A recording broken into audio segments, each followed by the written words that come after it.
Garrison de Oliveira Nunes, the brain of Brazil football. হালের বর্তমান সময়ে ব্রাজিলের ভক্তরা অনেকেই হয়তো গ্যারিসনকে চেনেন না, তবে ৭০ দশকে ব্রাজিলের হয়ে প্রথম গোল করে বিশ্বকাপ জিতিয়েছিলেন গ্যারিসন। গ্যারিসনকে প্লেট থেকে ভয়ঙ্কর প্লেয়ার বলা হতো তার সময়ে। ব্রাজিল দলের বর্তমানের ভয়ঙ্কর এক অবস্থা দেখে এবারে চটেছেন গ্যারিসন। বিশ্বকাপ বাছাই পর্বে যা ইচ্ছে তাই বাজে পারফরমেন্স করে চলেছে ব্রাজিল ফুটবল টিম। এরপরে কোনো কোনো ম্যাচে টেনে টেনে জয় তুলে নিচ্ছে ব্রাজিল। আর সর্বশেষ প্যারাগুয়ের কাছে ১-০ গোলে হারে কোনোভাবেই মেনে নিতে পারছে না ব্রাজিল ভক্ত সমর্থকরা, এমনকি প্রাক্তন ফুটবলাররাও। কারণ ২০০৮ সালের পর থেকে ব্রাজিল ফুটবল টিম তারা কখনোই প্যারাগুয়ের মতন দলের কাছে হারেনি।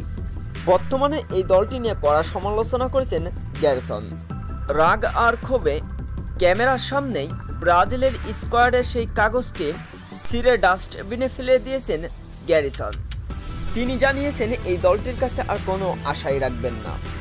তিনি বলেন, এমন বাজে হারের দায় শুধু আমাদের খেলোয়াড়দের, আর আমরা যে ফরমেশন রেখেছি প্যারাগুয়ের বিপক্ষে আমি সেটা এখানে ছুড়ে মারব।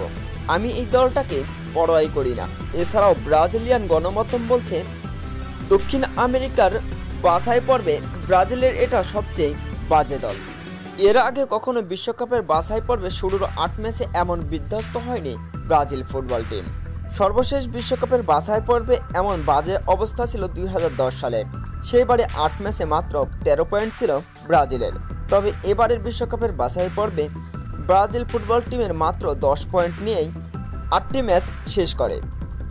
দক্ষিণ আমেরিকা থেকে বিশ্বকাপের বাছাই পর্বে ২০০৩ থেকে ২০২২ সাল পর্যন্ত ৭১ ম্যাচে মাত্র ৪টি ম্যাচে হেরেছিল ব্রাজিল ফুটবল টিম। আর এবারে ২০২৬ বিশ্বকাপের বাছাই পর্বে ৮ ম্যাচের মধ্যে ৪টিতে হেরেছে ব্রাজিল ফুটবল টিম।